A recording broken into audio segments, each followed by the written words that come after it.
Hey Jane, how's it going? I thought I would take some time and explain to you our STEPS program here at Social Graces Ballroom Dance Studio. And we have a live studio audience watching us as well, so they can get the benefit. The purpose of this is to show that Social Graces has an organized system of teaching, which really makes us great and sets us apart from everyone else. What this really is an organized set of, so what we have here is an organized system of teaching, which really sets us apart from everyone else because this organization really helps us make our teaching great. Now, I have a question for you and our folks watching at home. Why do most people fail at dance lessons? Why do most people fail at taking dance lessons? Why do most people quit taking dance lessons? We're going to answer all of that and more in this explanation. So let's get started. So first, I'd like to point out that we use the STEPS method of teaching. So if you take the STEPS and put it together, we have the STEPS acronym. When we teach somebody, first, we're teaching them the steps of where to go, where their feet go. Once they know where their feet go, they start learning some school figures. They learn the direction of their feet. They learn the timing and rhythm of said pattern and how it applies to said dance. And that's really our first step in teaching somebody. Now I'm going to jump down to P, partnership. Partnership is the ability of one person to communicate with another person and that person to receive the communication. It's almost like an ear and a boombox. A boombox makes noise and an ear hears that noise. So in this case, the leader is like a boombox. And I'm sure if you're married, many ladies would say their husbands are like boomboxes. Oh, I kid. But once that noise has been made, the ear hears it and then can respond. So they're two different roles, and you have to learn how to be both of them. So we have basic leading and following. We have dance positions. That's how we hold our arms. And you've already done that as well. Variety and blending is the ability to know enough patterns so that you can mix them together seamlessly. In the beginning, it's going to be very awkward, especially for the leader in the beginning, because he's not going to be able to piece things together. So it's not going to feel like dancing. But in time, that will get easier, and suddenly it will start to feel more and more like dancing. So it's important that you are patient with yourself and you're patient with each other, patient with your partner, so that way you can achieve that point. Next, we start mixing together technique and styling as the next things that we teach. So at this point, the students, possibly 6 months into their lessons, before they start getting into really specific technique and styling. Technique I think of as a math. There's more of a right or wrong answer. It's not an artistic thing. It's a thing that if you do, it makes you better. So for example, balance. When we do things that correct your balance, it's going to correct your balance in everything you do. So at home, when you're washing the dishes, you might stand slightly differently and your back will hurt less. When you go to your sport and ride a horse, let's say, your communication with the horse is going to be better because your balance, your own personal balance, is better. So whatever you do, that's going to help. So we have all these things that we work on when we do technique. Balance is just one example. Styling. Styling is more the art of it. Somebody said, we're going to move in this way and we're going to call it tango.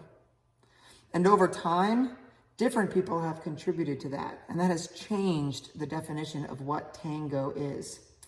And since it's an art, people have even further changed it a little, knowing that they're going away from the original idea of tango.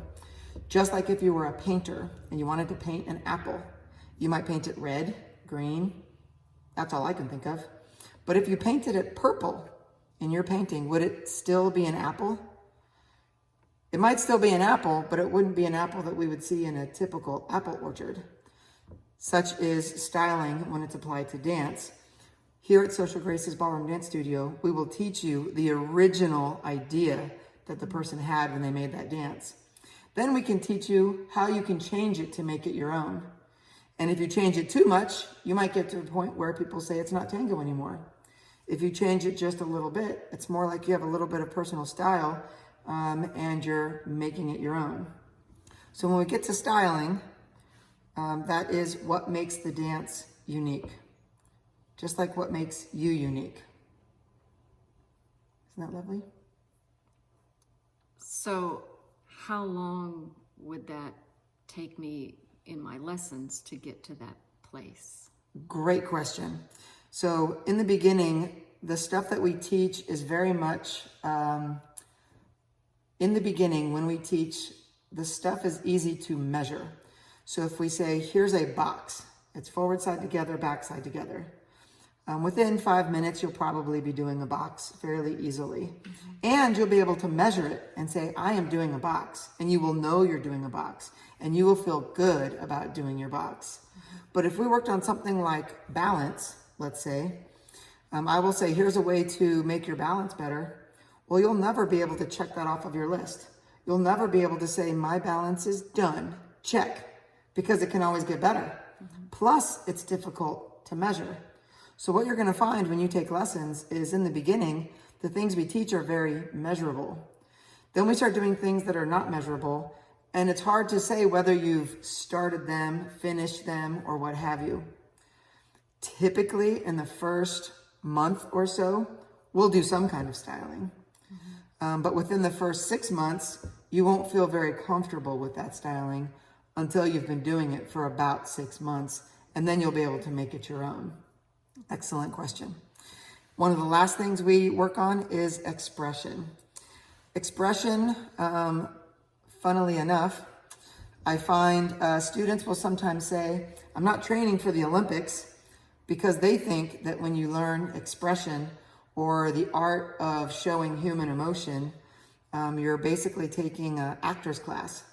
But here at Social Graces Ballroom Dance Studio, we will teach you expression and we will teach you the way you need to be taught. So let's say you want to learn how to dance in a romantic way with your husband or wife.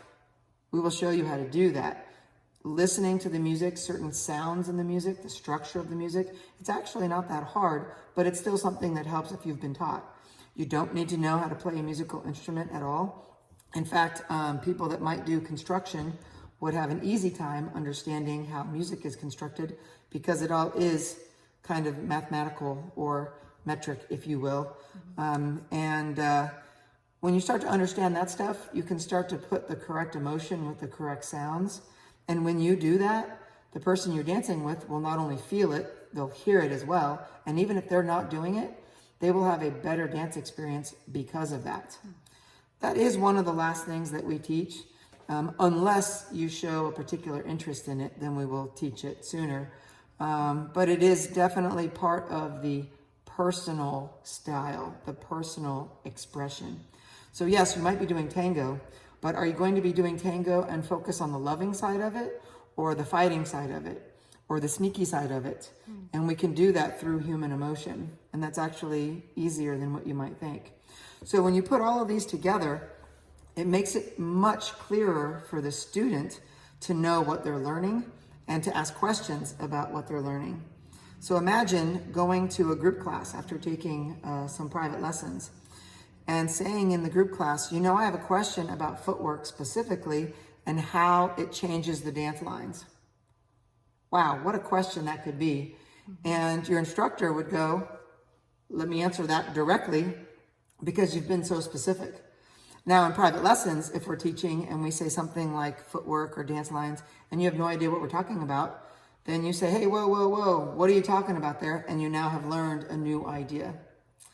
So that is one thing that makes Social Graces Ballroom Dance Studio here in Berryville have an organized system of teaching, is that we use this method when we're teaching. And that is also what makes us great and unique compared to other studios. That's true.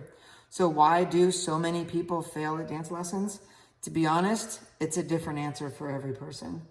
And understanding is the key to continuing and starting and not failing. And this key will take care of a lot of those fails, if you will. So thank you everybody for listening. Hope you learned a little bit. And thank you, Jane, for joining me.